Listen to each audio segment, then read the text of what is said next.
नमस्कार दोस्तों, कैसे हो? उम्मीद करते मस्त होंगे। तो मेरा नाम विक्रांत है और आज हम लोग अवतल तथा उत्तल दर्पण में F बराबर R/2 सिद्ध करना सीखेंगे। यहाँ ये एग्जाम में 5 नंबर के क्वेश्चन में पूछा जाता है कि अवतल तथा या फिर देगा अवतल दर्पण या फिर देगा उत्तल दर्पण, दोनों में से कोई एक चीज पूछी जाएगा कि अवतल दर्पण में F बराबर R/2 सिद्ध करें। ये क्वेश्चन दे देगा एग्जाम में। तो उसे कैसे सिद्ध करेंगे, तो आइए आज जानते हैं हम कैसे उसको सिद्ध करेंगे। ठीक है, तो उससे पहले एक छोटा सा टॉपिक जान लेते हैं। उससे पहले हम एक छोटा सा टॉपिक जान लेते हैं। क्या लिखिएगा मेरे साथ कि देखिए एप को क्या बोलते हैं। एप को देखिए, ये एप है ना, ये छोटी एप है। क्या है ये? छोटी एप है। इसको क्या बोलते हैं? इसको फोकस दूरी बोलते हैं। क्या बोलते हैं? इसको फोकस दूरी बोलते हैं। इसको फोकस दूरी बोलते हैं। और ये होता है बड़ी एप। क्या होता है? एक होता है बड़ी एप, एक होता है बड़ी एप। उसको हम सिर्फ फोकस बोलते हैं। क्या बोलते हैं? उसे हम सिर्फ फोकस बोलते हैं। अब एक है आर। क्या है? आर। इसको क्या बोलते हैं? इसको वक्रता त्रिज्या बोलते हैं। क्या बोलते हैं? वक्रता त्रिज्या बोलते हैं।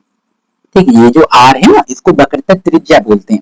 सी को क्या बोलते हैं? सी को वक्रता केंद्र बोलते हैं। क्या बोलते हैं? वक्रता केंद्र बोलते हैं। और क्या, पी को क्या बोलते हैं? पी को ध्रुव बोलते हैं। क्या बोलते हैं? पी को ध्रुव बोलते हैं। क्या इतनी बातें क्लियर है? या इतनी बातें अगर आपको क्लियर रहेगी तो आप F बराबर R/2 आसानी से सिद्ध कर पाएंगे। क्या आप आसानी से F बराबर R/2 सिद्ध कर पाएंगे? तो इतनी चीजें क्या क्लियर है कि छोटी एफ को फोकस दूरी बोलते हैं, बड़ी एफ को सिर्फ फोकस बोलते हैं, बड़ी आर को वक्रता त्रिज्या बोलते हैं, सी को वक्रता केंद्र बोलते हैं और पी को ध्रुव बोलते हैं। ठीक है, इतनी बातें क्लियर हो गई। अब एक और क्वेश्चन जान लेते हैं, उसके बाद हम लोग सिद्ध करेंगे। ठीक है, एक क्वेश्चन है जो एग्जाम में ऑब्जेक्टिव क्वेश्चन के रूप में पूछ दिया जाता है और ये पूछेगा ही पूछेगा, ये कंफर्म रहिए कि ये पूछेगा ही। दो क्वेश्चन है। सबसे पहले लिखिएगा कि फोकस दूरी। क्या लिखिएगा? फोकस दूरी। फोकस दूरी। फोकस दूरी कहने का क्या मतलब है? एफ, छोटी एफ। फोकस दूरी का कहने मतलब है छोटी एफ। छोटी एफ वक्रता, वक्रता त्रिज्या। वक्रता त्रिज्या किसे कहते हैं? वक्रता त्रिज्या हम लोग बड़ी आर को कहते हैं। वक्रता त्रिज्या की क्या होती है? आधी होती है। क्या ये बात याद हुई? हाँ, याद हो जाना चाहिए कि जो फोकस दूरी होता है वो वक्रता त्रिज्या की आधी होता है। फोकस दूरी क्या होती है? तो वक्रता त्रिज्या की आधी होती है।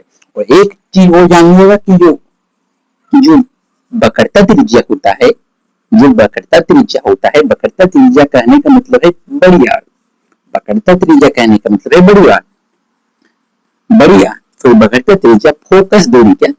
फोकस दूरी। फोकस दूरी मतलब छोटी एफ। फोकस दूरी मतलब छोटी एफ की क्या दुगनी होती है। क्या दुगनी होती है? दुगनी होती है। ठीक है, हाँ, हम यहाँ पे दो क्वेश्चन लिखे हैं, सॉरी दो पॉइंट लिखे। पहला क्या लिखे? पहला लिखे हैं कि फोकस दूरी वक्रता त्रिज्या की आधी होती है। तो कैसे इसको डिफाइन करेंगे? देखिए, फोकस दूरी कहने का मतलब एफ। एफ आप बराबर दे देंगे, बराबर दे देंगे वक्रता त्रिज्या यानी आर हो जाएगा। अब आधी होती है। अब आधा करने से क्या होता है? जैसे देखिए, हम बोलेंगे 10 है।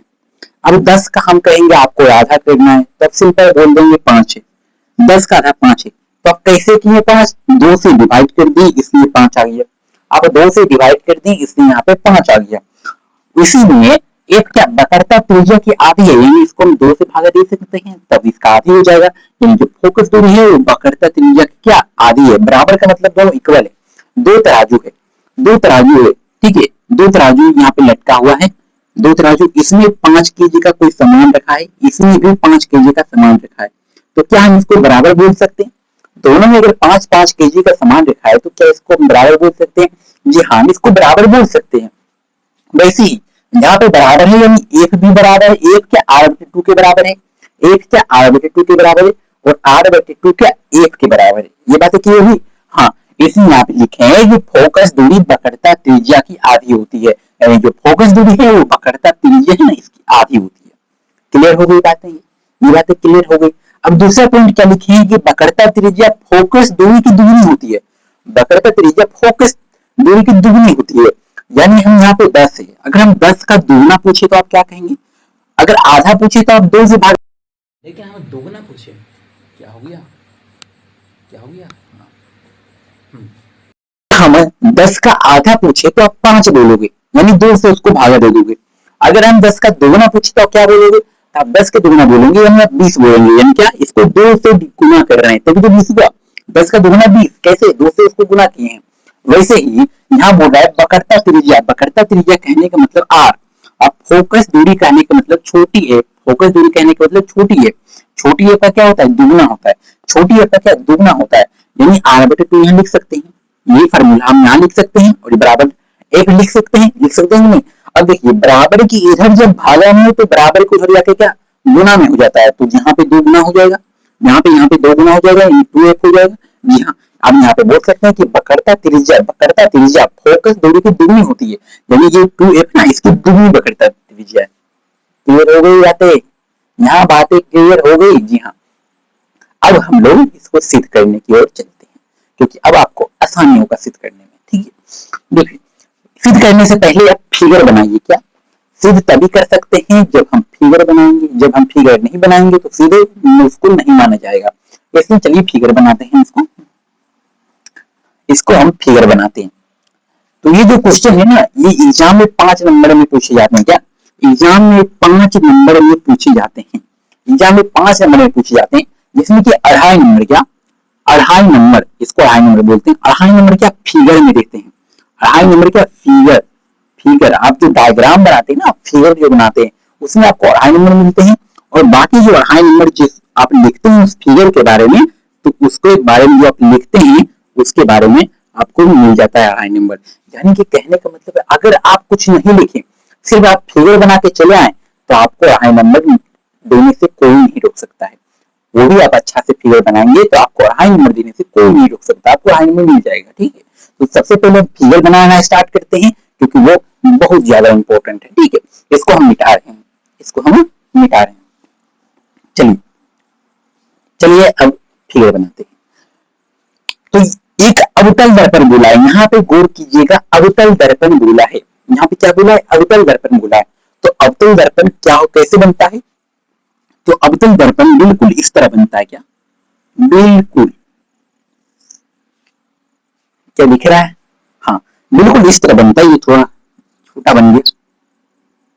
हाँ, हाँ, अब सही लग रहा है हमको, अब हमको सही लग रहा है। सॉरी, गोल नहीं बन रहे ना, आप कॉपी बनाएंगे तो बन जाएगा। छोटा सा ही बना है।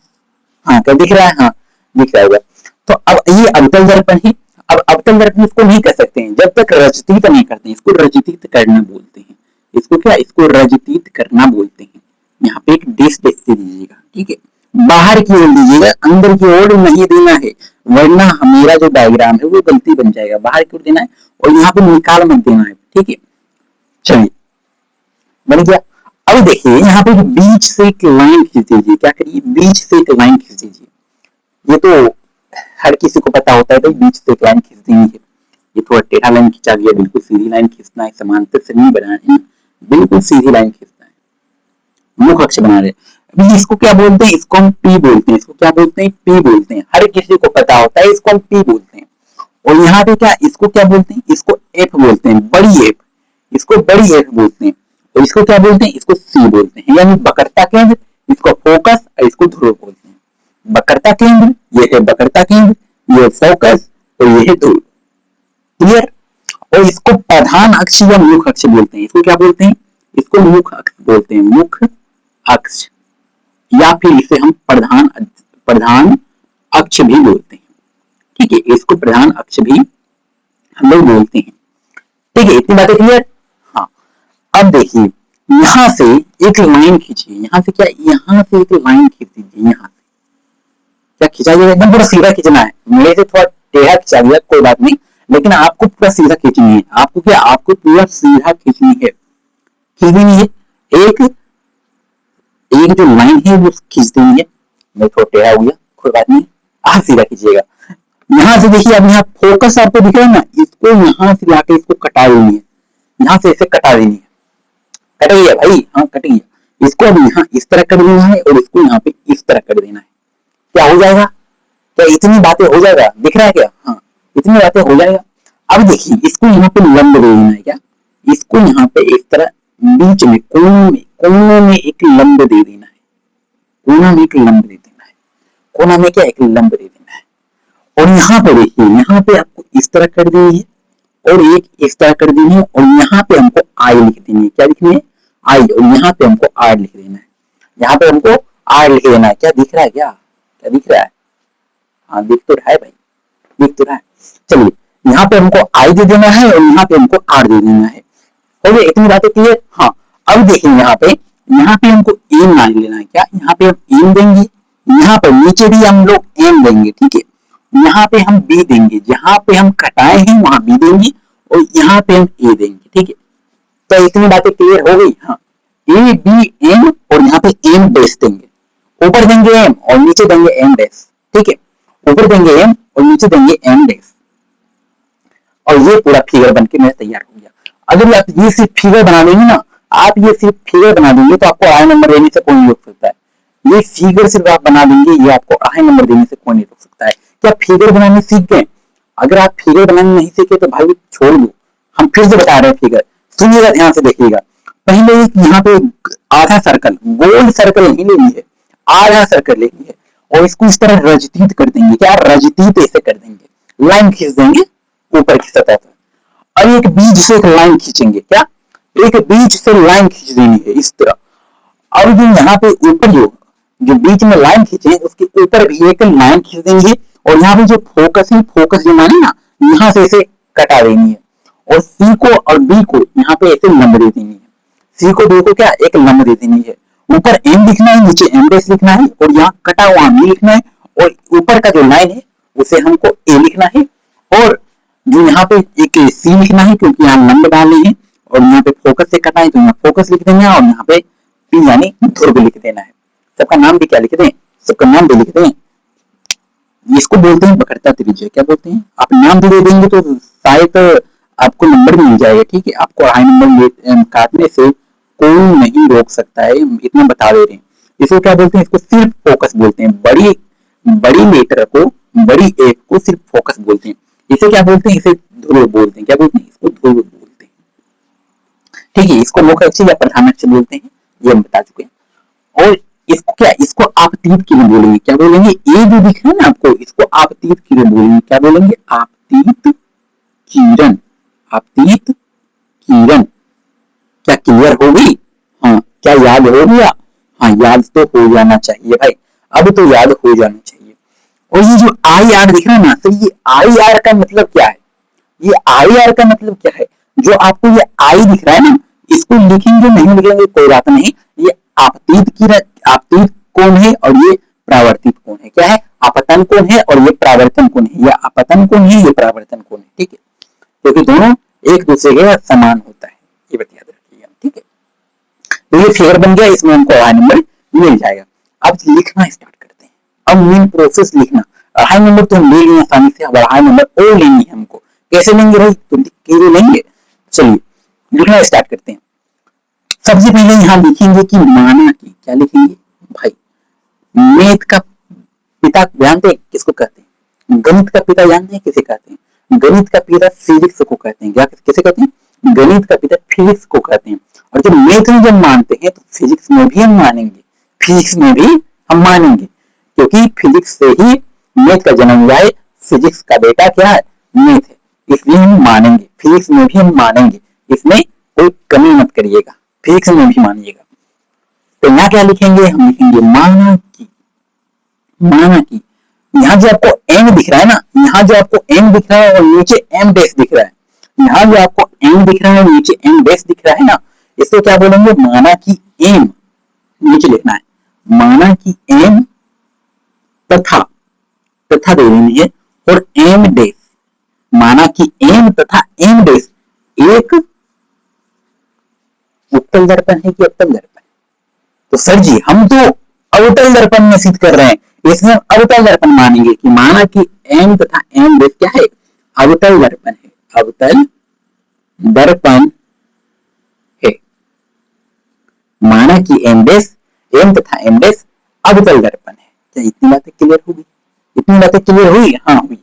अब लिखेंगे जिसके, जिसके जिसके फोकस, जिसके ध्रुव पहले लिखिए, जिसके ध्रुव P, ब्रैकेट के अंदर P दीजिएगा, फिर कोमा दीजिएगा, फिर कोमा दीजिएगा, उसके बाद लिखिएगा फोकस, फोकस, फोकस C, और फिर यहाँ पे दीजिएगा तथा, तथा वक्रता केंद्र, वक्रता केंद्र, वक्रता केंद्र ब्रैकेट के अंदर C है।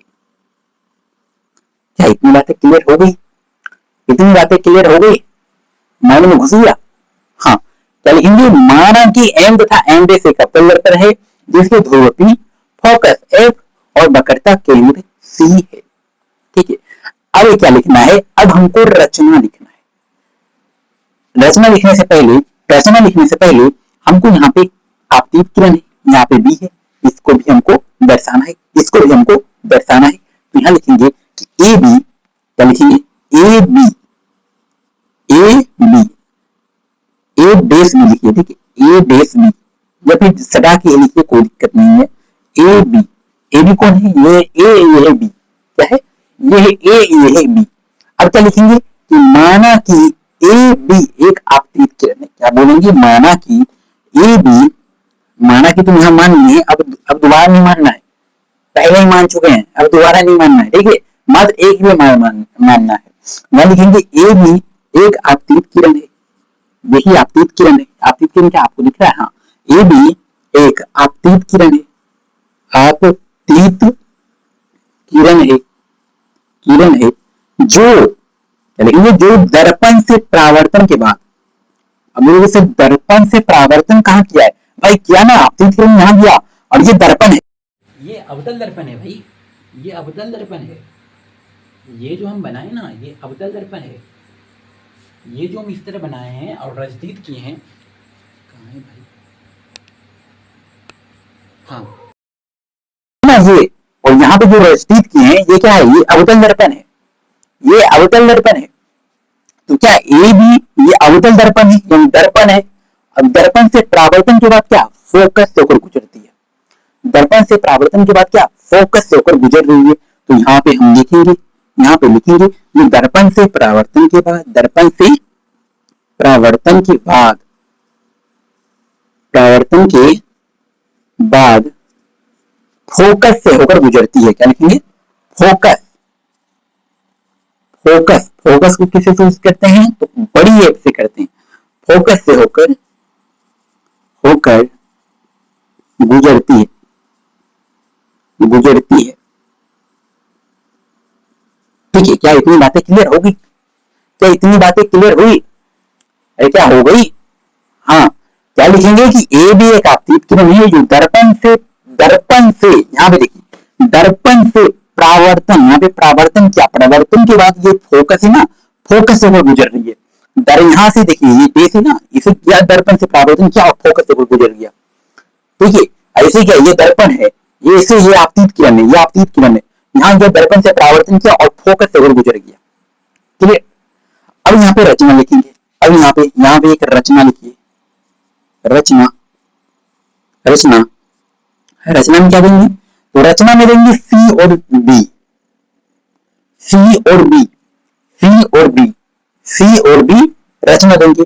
सी बी में क्या देंगे? यहाँ पे लिखेंगे सी बी, सी बी पर एक लंब है, एक क्या? लंब है, लंब है। बस इतना ही लिखिएगा। सी बी, ये सी है, ये बी है, उस पर ये देखिए एक लंब डाले ना, इसे काल्पनिक लंब डाले। जैसे ही आपको बेस बेस मिले ना, तो आप समझ जाइएगा ये काल्पनिक लंब है।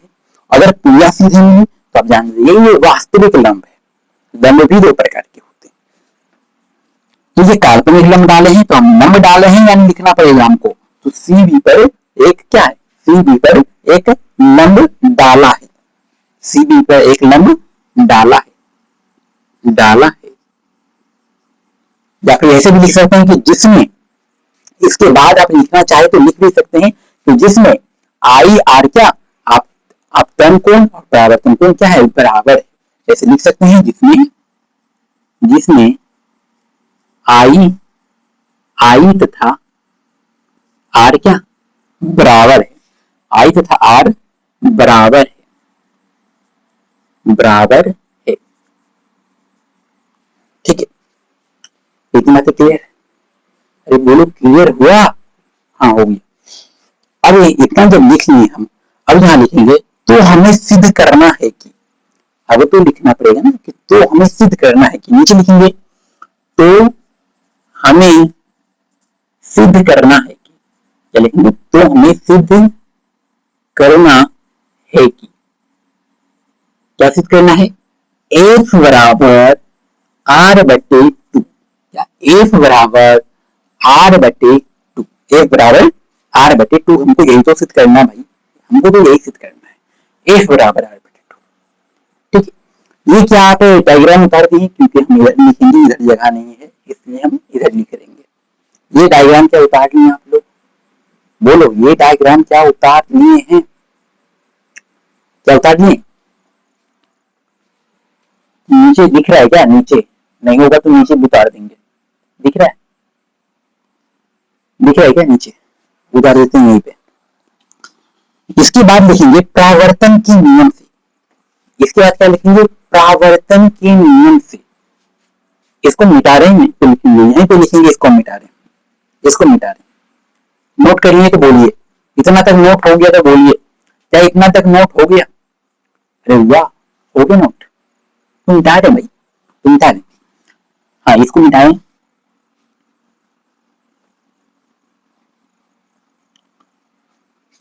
चलिए, अब यहाँ पे क्या लिखेंगे? अब यहाँ पे लिखेंगे प्रावर्तन के नियम से। क्या लिखेंगे? अब यहाँ पे लिखेंगे, आप इसके नीचे लिखिएगा, आप इसके नीचे लिखिएगा, आप इसके नीचे लिखिएगा, हमको तो बोर्ड में जगह नहीं है इसलिए यहाँ लिख रहे हैं।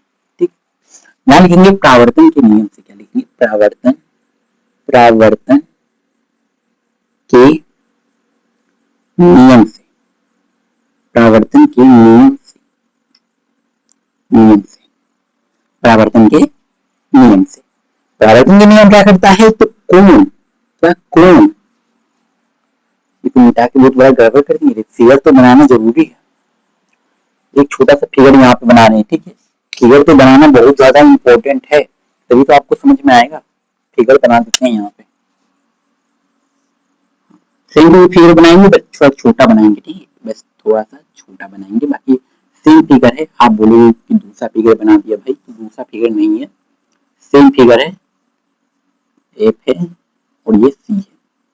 ये चीज मत लिखिए, ये तो आप लिख लिए हैं, एम एम डेक्स। ठीक है, एम एम डेक्स, और यहाँ पे एक नंबर डाल देंगे। ठीक है, अब यहाँ पे क्या लिखेंगे? प्रावर्तन के नियम से, प्रावर्तन के नियम से कोण ए बी सी लिखेंगे। क्या लिखेंगे? कोण ए बी सी।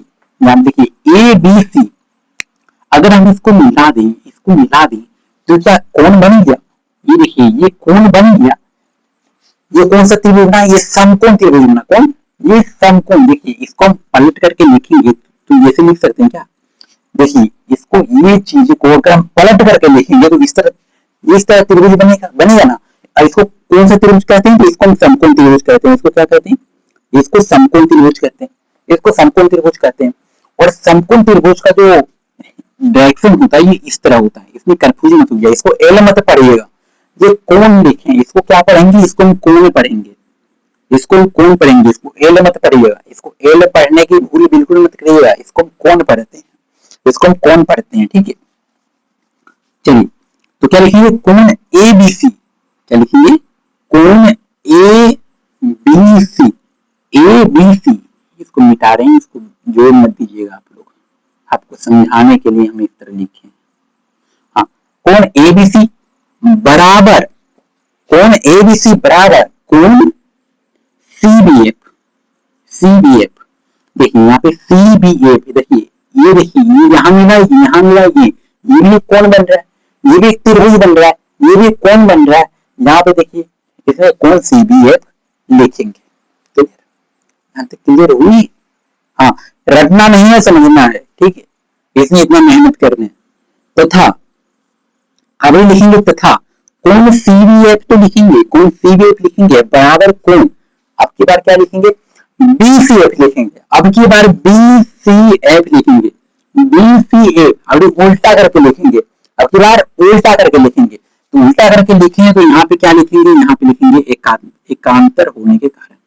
क्या लिखेंगे, एकांतर, यानी ये एकांत है ना, ये एकांत है, एकांतर होने के कारण, होने के कारण, कारण, ठीक है, एकांतर होने के कारण। अभी क्या लिखेंगे, अब ये क्या है, BCF क्या है, एक समद्विबाहु, एक समद्विबाहु त्रिभुज है। क्या है, एक समद्विबाहु, क्योंकि इसका दो कोण, एक ये कोण, एक ये कोण, दो कोण समान है, लेकिन जो तीसरा कोण जो आपको यहाँ पे दिख रहा है ना, ये कोण समान नहीं है, इसलिए यहाँ पे लिखेंगे कि कोण BCF एक क्या है, समद्विबाहु त्रिभुज। क्या है, समद्विबाहु त्रिभुज। कोण BCF क्या, एक समद्विबाहु त्रिभुज है। क्लियर हो गई यहाँ पर, यहाँ तक क्लियर हो गई ना। चलिए अब आगे चलते हैं। अब देखिए यहाँ पे लिखेंगे, अब क्या लिखेंगे, यहाँ पे लिखेंगे BF, BF, ये लिखिए BF। अब जब BF बराबर है तो CF भी बराबर होगा। जब BF बराबर है तो यहाँ पे जब यहाँ BF बराबर है तो CF का भी दूरी क्या बराबर होगा, तो यहाँ पे लिखेंगे बराबर CF, बराबर CF। अब CF जब बराबर है तो PF का भी दूरी बराबर है।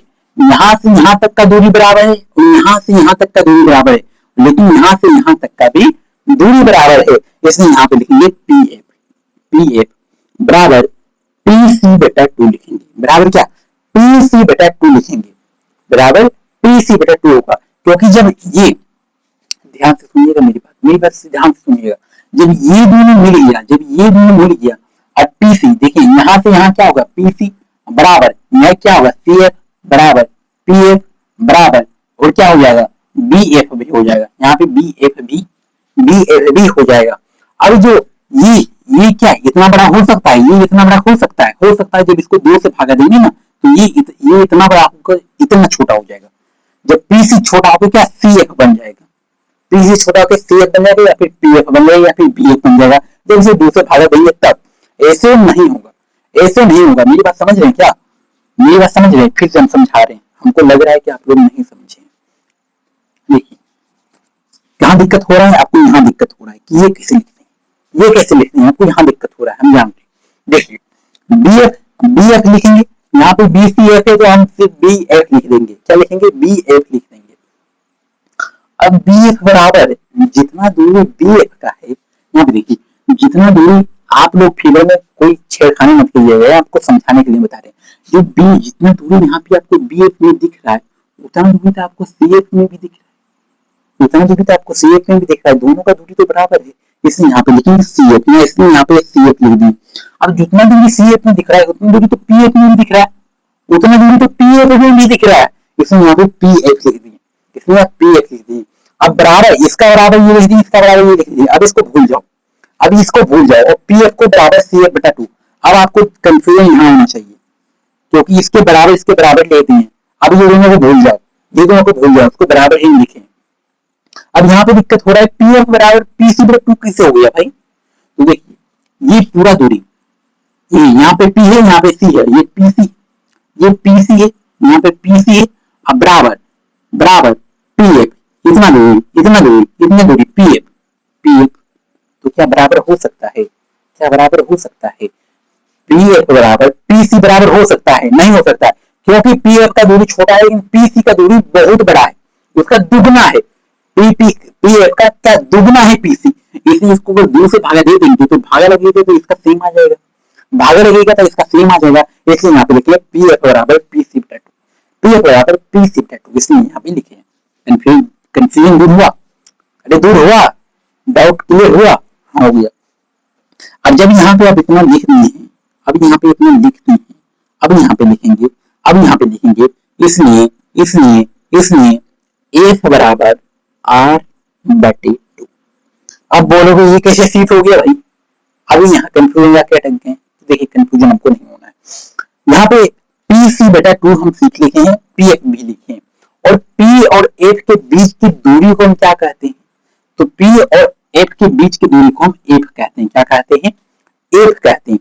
P और F के बीच की दूरी को हम F कहते हैं, इसमें यहाँ पे पी एफ बराबर यहाँ पे एफ लिखें, छोटी एफ होगा, सॉरी यहाँ पे छोटी एफ हो जाएगा, क्योंकि इसके बीच की दूरी को हम छोटी एफ कहते हैं। क्या कहते हैं? छोटी एफ कहते हैं, इसलिए हम छोटी एफ कहते हैं। और पीसी इतना बड़ा जब दूरी है तो इसको बड़ी आर कहते हैं, वक्रता त्रिज्या कहते हैं। वक्रता केंद्र और ध्रुव के बीच की दूरी को हम वक्रता त्रिज्या कहते हैं, इसलिए यहाँ पे वक्रता त्रिज्या को हम आर से सूचित करते हैं, वक्रता त्रिज्या को आर से सूचित करते हैं। और नीचे दूर है तो यहाँ पे नीचे दूर लगा देंगे, इसलिए यहाँ पे लिखेंगे सिद्ध हुआ, सिद्ध हुआ। बताओ क्या दिक्कत है? अरे क्या हमें दिक्कत है? हमको नजर में तो अब दिक्कत नहीं होना चाहिए भाई, मेरे नजर में अब दिक्कत नहीं होना चाहिए। इतना सुंदर से समझाएं, अगर फिर भी आपको दिक्कत हुआ तो हम पढ़ाना छोड़ देंगे, बता रहे हैं। तो कि यहाँ पे देखिए पी एफ का क्या, पी एफ के बीच की दूरी को क्या कहते हैं? फोकस दूरी कहते हैं। फोकस और ध्रुव के बीच की दूरी को फोकस दूरी कहते हैं, इसलिए यहाँ पे छोटी एफ लिखे हैं, उसको डिनोट हम छोटी एफ से करते हैं। और ध्रुव और वक्रता के पीसी के बीच की दूरी को आर कहते हैं, वक्रता त्रिज्या कहते हैं। वक्रता केंद्र और ध्रुव के बीच की दूरी को वक्रता त्रिज्या कहते हैं, इसलिए यहाँ पे वक्रता त्रिज्या को हम आर से सूचित करते हैं। आर लिखे, नीचे दो लगाए तो नीचे हम दो लगा दिए। क्लियर? अगर आप भी आपको समझ में नहीं आया तो आप वीडियो पीछे करके देख लीजिए, आपको समझ में आ जाएगा। ठीक है, एक वीडियो को 2 बार 3 बार देखेंगे तो आपको समझ में आ जाएगा। वीडियो थोड़ा 10 सेकंड 20 सेकंड के लिए पीछे कर लीजिए, उसके बाद देखिए आपको समझ में आ जाएगा। ठीक है, तो ये रहा अवतल दर्पण में एक बराबर r/2 कैसे सिद्ध किया जाता है वो हम बताए हैं। ठीक है, दर्पण सूत्र में एक बराबर r/2 कैसे सिद्ध किया जाता है आज हम वो बताएं। और ये वीडियो बहुत लंबा हो गया, आधा घंटा हो गया, आधा घंटा प्लस चल गया, तो इसमें हम तो सॉरी उत्तल दर्पण का नहीं बता पाए। अगली वीडियो में नेक्स्ट क्लास में हम उत्तल दर्पण का भी कैसे सिद्ध किया जाता है ये हम बताएंगे। तो मिलते हैं नेक्स्ट वीडियो में, तब तक के लिए बाय बाय। और हमको अच्छा लगा होगा कि आप लोगों को अच्छा से समझ में आया होगा, ये अवतल दर्पण में एक बराबर r/2 ये चीजें अच्छा से समझ में आया होगा। अगर आप उत्तल दर्पण का भी बता देंगे ना तो आप दिमाग से निकल जाएगा। उत्तल दर्पण का भी बता देंगे अभी जस्ट तो दिमाग से उतर जाएगा। इसमें अगली वीडियो में जानेंगे आराम से, ये आप दिमाग में नोट कर लीजिए ये सारी बातें। अगली वीडियो में जानेंगे कि उत्तल दर्पण में एक बराबर r/2 कैसे सिद्ध किया जाता है। और ये आप ये नोट कर लीजिए अपने माइंड में सेट कर लीजिए, कॉपी में उतार लीजिए और एक बार देख लीजिएगा तो आपको याद हो जाएगा, सॉरी आपको समझ में आ जाएगा, याद नहीं करना है भाई, समझ जाएगा। ठीक है, तो मिलते हैं नेक्स्ट वीडियो में, तब तक के लिए बाय। हंसते रहिए, मुस्कुराते रहिए और पढ़ते रहिए। ठीक है, क्योंकि आप मुस्कुराते हुए बहुत अच्छे दिखते हैं। मिलते हैं नेक्स्ट वीडियो।